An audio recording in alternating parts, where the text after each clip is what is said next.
मोर ना Shivram Mehar Malpada railway station main road उपर मोर दुकान अच्छे मेहर डिस्ट्रीब्यूटर मैं battery inverter solar item retail plus wholesale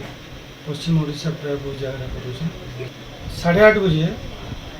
दुकान पिला मैंने प्रतिदिन जेनता जासन सेंता जाइछन पाखापाखि 9 9:30 बजे तक जेहेतु घर दुकान आमर गोटे है गोटे लेखा पढ़ा भल सब सेटिंग काम लगसी प्राय 9 बजे 4 जन आइले मोटरसाइकिल दुईटारे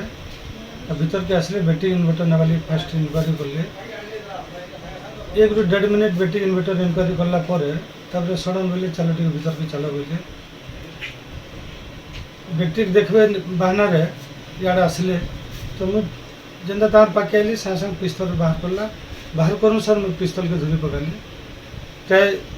2 मिनट तक पिस्तल मुझे नहीं छाड़ी आज जड़े आम 2 जन दुकान थी मोर बड़ भाई भी मोर पाखे थे आउ जड़े आउ गोटे पिस्तल बाहर कर बड़ भाई सामने लगेदेला पैसा के अच्छे पैसा खुल ना मारदेमु तो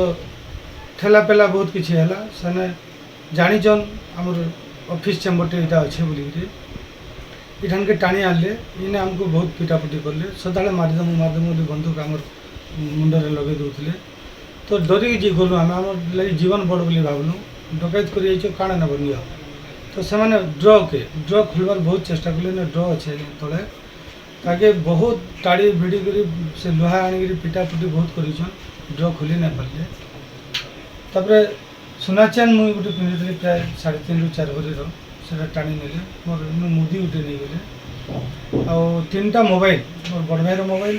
मोर पर्सनल मोबाइल आ दुकान मोबाइल 3टा मोबाइल प्लस किसी बैटेरी आ मारुति गाड़ी आम चाबीटा टेबुल पर नहीं जाइछन तो जीवार आगु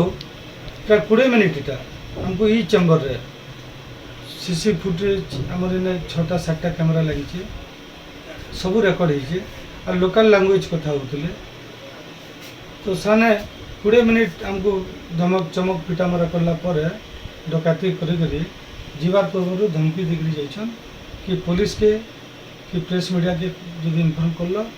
बोले आम जीवन में मारदेव आगे भी अटैक करमु तो आम आपण मन को गुहारी करुँ प्रशासन के गुहारी करुँ सरकार के गुहारी करुँ मेन रोड उपर जब आम बिजनेस कर नहीं पारमु नहीं रही पारमु तो आमर परिवार केंद्र चलवा आमर दुकान जेन पिला अच्छा परिवार केंद्र चलबे आ सरकार बिजनेसमैन रु टैक्स नहीं सरकार चलुचे आज्ञा इंडिया चलुचे मुई भी वर्ष लक्ष लक्ष टका टैक्स दूचे तो आम बेपार नहीं कर पारे बिजनेसमैन माने केंद्र